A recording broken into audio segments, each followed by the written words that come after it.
ঈদ উল ফিতরের ভুলগুলো কাটিয়ে এবারের ঈদ যাত্রা নির্বিঘ্ন করতে নানা পদক্ষেপ নিয়েছে সরকার, জানিয়েছেন স্থানীয় সরকার উপদেষ্টা। আর বিদ্যুৎ, জ্বালানি ও রেলপথ উপদেষ্টা জানিয়েছেন, ঈদ যাত্রা নির্বিঘ্ন করতে এবার সড়কে কোনো পশুর হাট বসতে দেওয়া হবে না।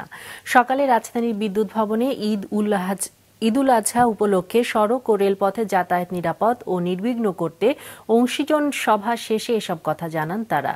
জানানো হয়, ঈদে অনলাইনে রেলের অগ্রিম টিকিট বিক্রি শুরু হবে ২১ তারিখ থেকে। সেদিন মিলবে ৩১ তারিখের টিকিট, বিক্রি চলবে ২৭ মে পর্যন্ত। ফিরতি টিকিট বিক্রি শুরু হবে ৩০ মে থেকে। ২রা ও ৩রা জুন চলবে পশুবাহী বিশেষ ট্রেন। তবে ঈদের আগে ও পরে ৩ দিন করে ট্রাক, কাভার্ড ভ্যান ও লরি চলাচল বন্ধ থাকবে। এছাড়াও ঈদে বিদ্যুতের চাহিদা মেটাতে অতিরিক্ত জ্বালানি আমদানি করা হচ্ছে বলেও জানানো হয়।